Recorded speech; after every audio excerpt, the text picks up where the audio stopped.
I was thinking about doing this lesson. I thought this morning I couldn't do justice to what was being said. And if you think about the fruit of the Spirit, for example, or growth, it doesn't take long in thinking about personal development and growth before you realize that you really can't do it without interacting with other people. All of us have abilities and opportunities to reach out to other people and to help them in life. Of us who are interested in doing that with as many people as possible. Others of us, maybe we're just interested in family members who are having problems and difficulties. And we're talking about this morning how the big need that we have, and if you look around, I think you'll agree that the big need that we have in our society is to help people learn to overcome things instead of becoming victims of everything, and learn how to have the right attitude about going through the challenges that they're facing. And so this morning we were looking at, for our own selves, what is it that we can do? How do we follow the examples of Jesus? But tonight I wanted to focus on how we can help other people in doing the same things. And they're not the same points, because we're going to help them eventually get into those same three things we talked about this morning. But in order to do that, we have to approach them in a certain way. This would actually apply to evangelism. There's a lot of ways that this could apply, but the principles are here, and hopefully you'll see how that they can all work together so that you can be more effective in reaching out. I know I've got people in my life that I've been trying to figure out, how can I reach them and help them see that they don't have to be victims, that they can actually overcome, and then they can actually grow through the challenges they're facing instead of using it as an excuse for whatever. The first one I want to say is that the first step is to choose to encourage. And what I mean by that is you've got to make the decision. It's not always the case that someone is going to automatically start doing something. We don't usually do it unless we are sometimes forced into it. But I want you to look around and think about this and think, okay, what can I do to encourage someone? Am I able to do it? And these steps tonight will give you some tools to know how to do that. But first, you've got to make the decision. And we always have to make that kind of decision if we're going to. We can't help everyone. We have to choose who we're going to help, and then we decide how we're going to help them when we do that. But remember Esther chapter 4, verses 13 through 14, where Esther was approached and told to go and talk to the king. Remember, he had to let them know that she had to let them know about the problem that they faced, where people were going to be put to death. And she had to Mordecai gave her word, and so she had to go approach the king, and she was worried because if she had just approached the king without being summoned, she could be put to death. And this is where, in these verses, is where Mordecai told her, said, you may be able to save your own life and the life of your family save your own life by avoiding going to the king, but you are going to perhaps bring destruction on yourself later. And not only that, hold on a second. I know this book is in here. Nehemiah, Esther. There we go. Esther chapter 4, verses 13 and 14. It says, Mordecai told them to answer Esther, do not think in your heart that you will escape in the king's palace any more than all the other Jews. For if you remain completely silent at this time, relief and deliverance will arise for the Jews from another place, but you and your father's house will perish. Yet who knows whether you have come to the kingdom for such a time as this? That phrase, for such a time as this, is very important in this book, and it's very important in our own lives as well. We don't know why we are in particular situations sometimes, but we do know that we're there. 1 Corinthians chapter 12 and verse 18, Paul is talking about this idea about how that we are together here for a purpose, for a reason, even at this time. He says in verse 18, but now God has set the members, each one of them in the body, just as he pleased. We also know from the Sermon on Mars Hill that he was saying that kind of thing as well, that God has put people in their own place, in their own time, because he wanted something to happen for them. For them in particular, God did that so that hoping that we would grope for him and find him. And God wants us to find him. He wants us to be able to approach him. But we also then have to recognize, if God does that kind of thing, it's easy for us to recognize that God may put us in a particular place in a particular time because he wants something to happen. So I mentioned before that sometimes in a grocery store, I may look around and say, is there someone here that God intends for me to interact with? I'm not telling you that God's going to whisper in my ear and tell me to go see so-and-so. But perhaps I need to be open to the idea that maybe there's somebody here that I could interact with and make an impact on. How do I know if I never try? Maybe you're here for a specific time. Maybe the person that you're thinking about that needs encouragement, maybe they're not going to get it from anyone else. Maybe you're the perfect person to try. So choose to encourage. You never know what you can do. And I've learned also the nature of the kingdom, and this is kind of a frustrating thing, but at the same time, it makes sense. Opportunity plus ability equals responsibility. Now, we don't have always an opportunity. And sometimes we don't have the ability. But when those two are together and we have the opportunity, and what I mean by opportunity is, we could say, I've always got the opportunity to go and speak to someone. That's not the opportunity I'm talking about. I mean that you have the means and the desire and the ability to do this. You are in a situation where it comes up and you have the ability to do something. We know that we should try. We need to reach out and do the best that we can. And so we have responsibility. And one of the frustrating things about this is if you look in the parable of the talents, for example, and Jesus is telling the story about the man who went on a journey. He gives the talents to the different men. One gets 5, one gets 2, and one gets 1. And he goes off, and the one with 5 doubles it to 10, one with 2 doubles it to 4, and the one with 1, he goes and hides it. And of course, the moral of the story is use your opportunities, use the things that God has given, so that you can increase and grow. And if you notice that when he came back and congratulated the 2 that actually used their talents and improved them, they actually got more talents, they got more responsibility on top of it. Because he who has, to him more will be given.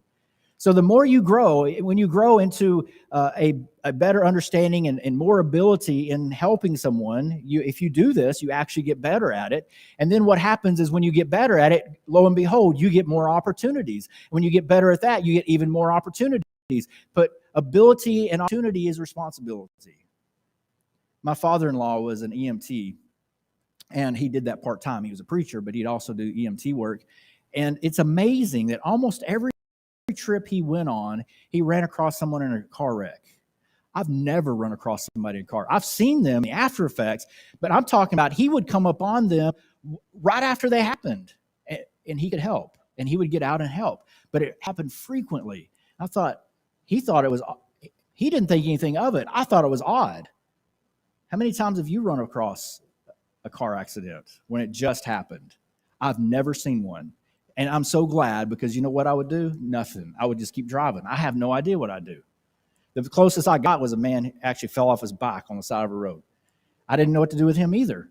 But opportunity comes because God has a way of putting us in the right place at the right time. If you don't believe that, just look at the things in your past. He has a way of doing it. Now, I'm not saying that you're in any particular place to do any particular thing. I'm saying that the possibility exists. And how would you know if you're never open to possibilities?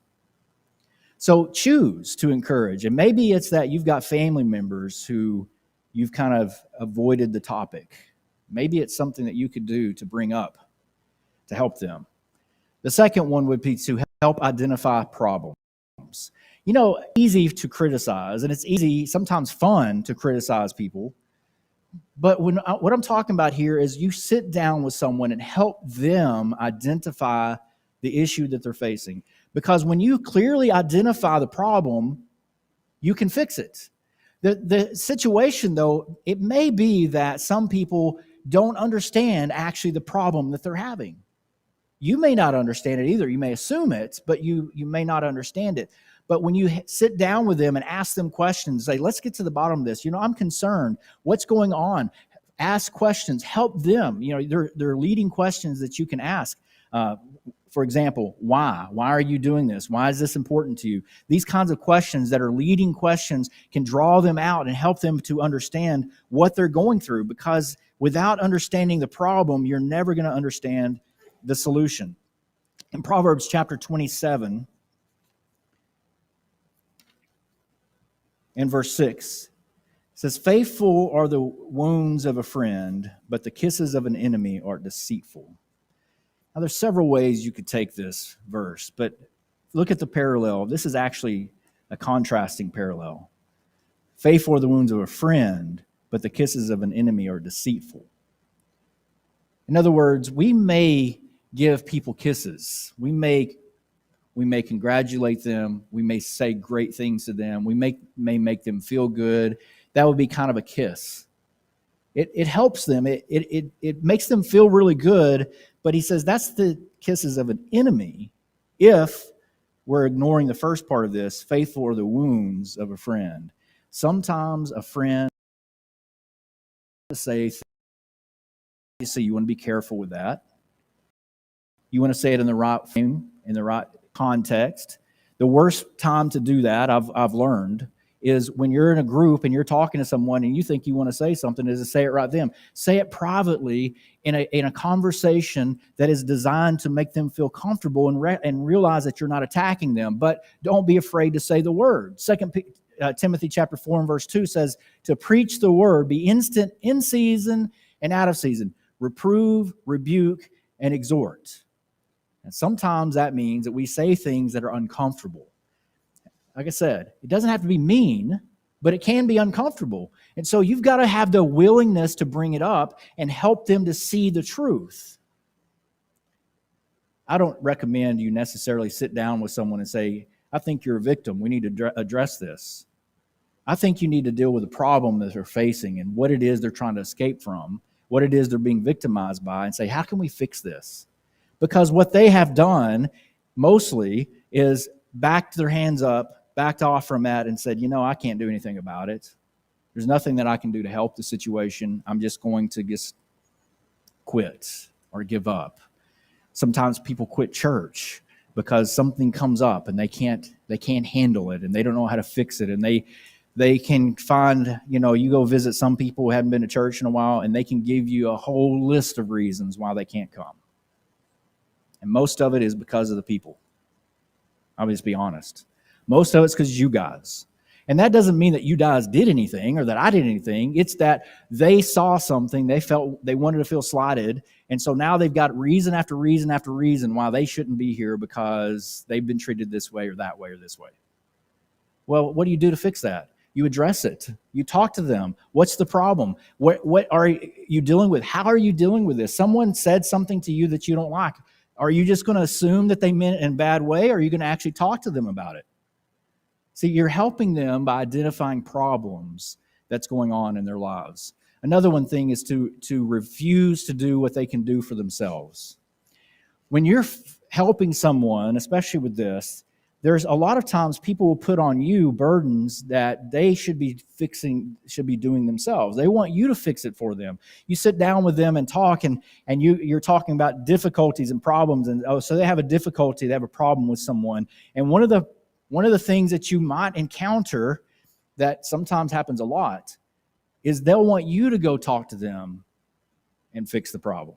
They'll want you to help them and do this or that. And here's the thing that you need to do, and this is a really good rule for raising children. It's a great rule for friendships. It's a great rule in marriages. There's almost every relationship you have should have boundaries of some kind. And simply a boundary is simply a recognition of what each of us are going to do and how we're each going to act toward each other. So I'm not suggesting that you refuse to do what they can do for themselves. I don't mean that you don't have a role, that you may have an agreement that, okay, so one of my tasks at home, one of them is to take the trash out. Carla doesn't take the trash out. I take the trash out. Well, can Carla take the trash out? Yes.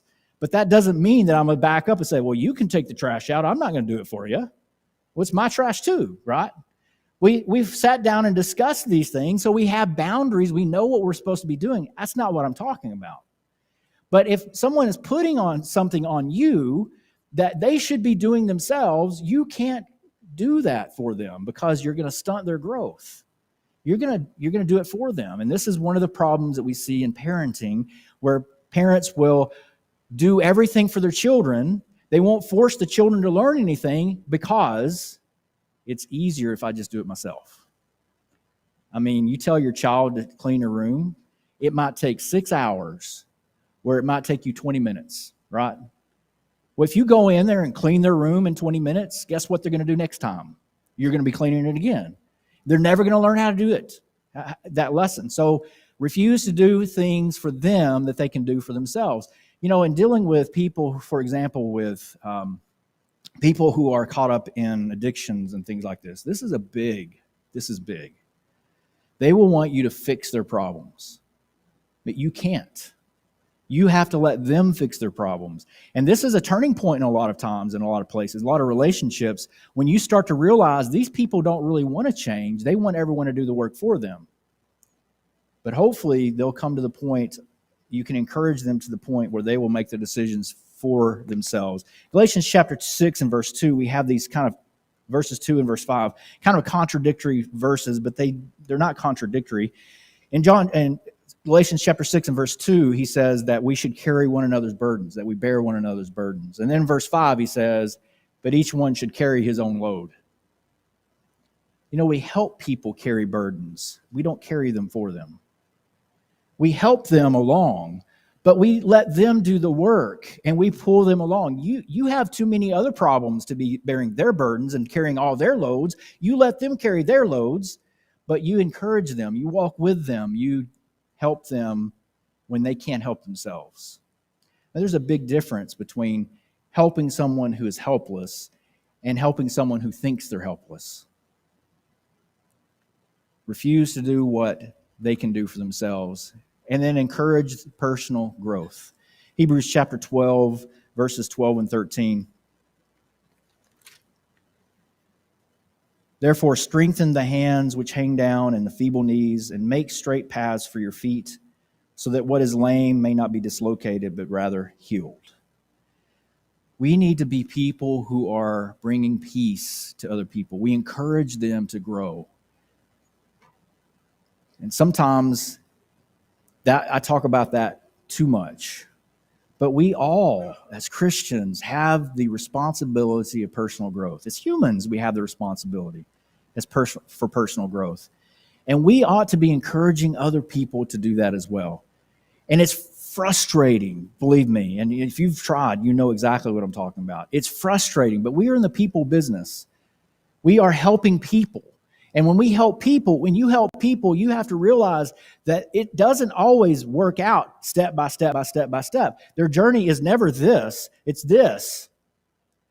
Just like yours is. And so you're going to have some very deep disappointments. You're going to have some highs, and you think, oh man, things are going so well. And then all of a sudden the bottom drops out, and you're like, where did they go? What happened to them? It's going to be like this. But encourage personal growth. What the idea is, if you notice, it's not this, it's this. So they get higher and higher. Even though they have some lows, they're still getting higher. And that's what we're trying to see. We need to help them see where they can grow.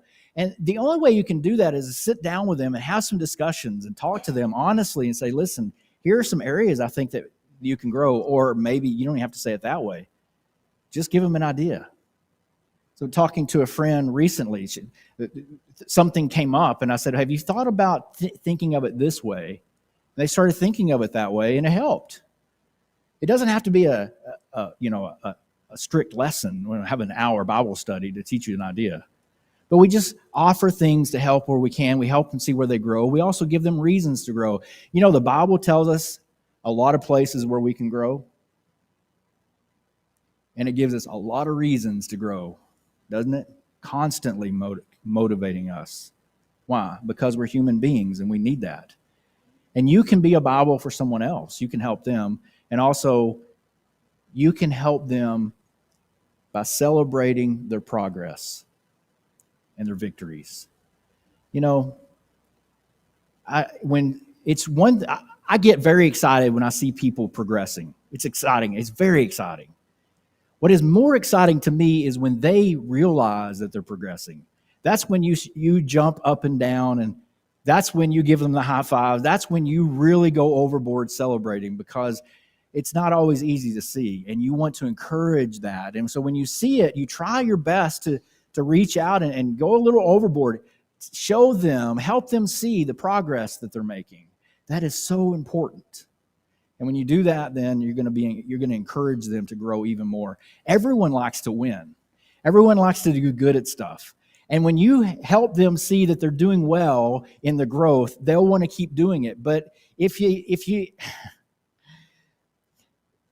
they come to you and they're talking about victories, small victories, and then you criticize them because they're not doing it well enough, you've just deflated them.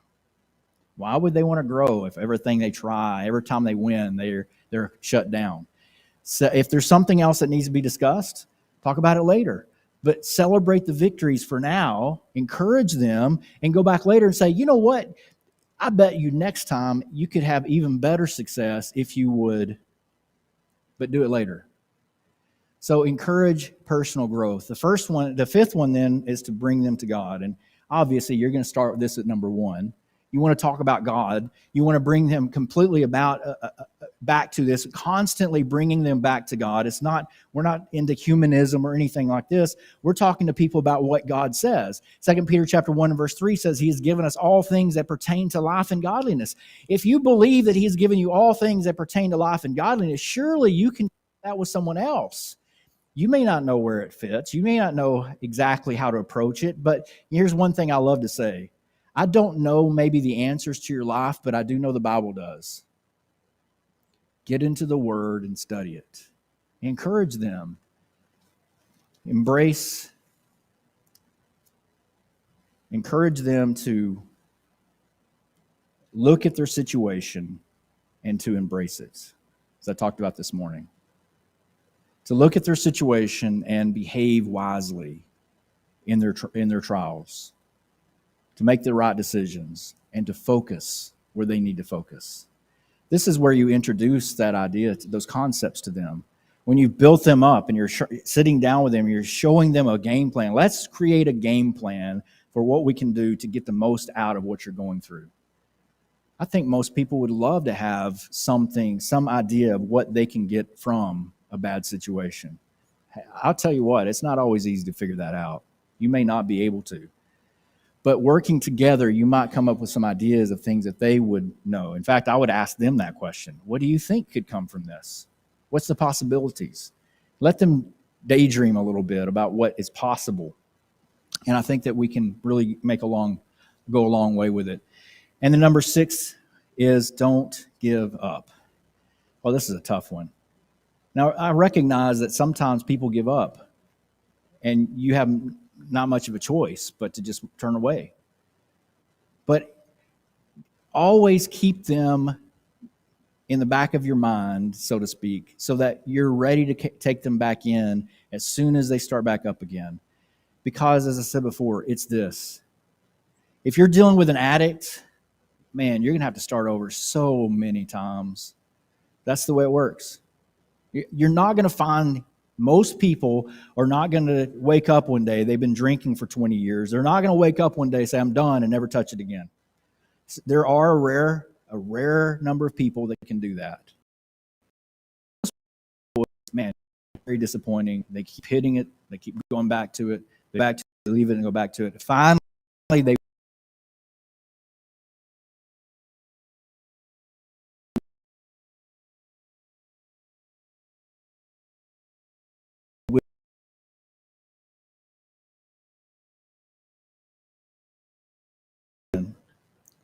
do not be deceived. God is not mocked. For whatever a man sows, that he will also reap. He who sows to his flesh will of the flesh reap corruption, but he who sows to the Spirit will reap everlasting life. And let us not grow weary while doing good. For in due season we shall reap if we do not lose heart. Therefore, as we have opportunity, let us do good to all, especially to those who are of the household of faith. See, God has never given up on us. Aren't you glad? We should not give up on other people. Now, they may turn around and walk away. Don't chase them down and beg them to come back. That's got to be their decision. But when they come back, you be there for them. You constantly keep them in your prayers to God. You constantly think about how you can interact with them and maybe make an impact if you have the opportunity. That's the only hope you have. That's the only hope they have, is if someone like you will take the time and the courage to reach into their lives and make a difference. It's the only possible hope, because no one can do it by themselves, but you can help them. 1 Thessalonians chapter 5 and verse 17 says to pray without ceasing. I think that's a great approach. That's all out of this. Here's how you help people without ceasing. God expects for us to reach out and take our responsibilities, take our opportunities, and use them to help other people. I hope this has been helpful for you, to be an encouragement. And I know it's very simple, but it's something that you can think about and build on if you haven't already figured out how to do this. We are, like I said before, we're in the business of helping people. And that means that there are going to be ups and downs, because people are that way. You're that way too. We're all that way. And so we've got to be able to help nurture people and be patient with people and give them the time and the space that they need. And hopefully God will allow them to live long enough that they can make a change. This evening, if you need to make a change, please let us know. If you need to be baptized for the remission of your sins, or you need to confess sin and come forward to do that, then please do that. Won't you stand in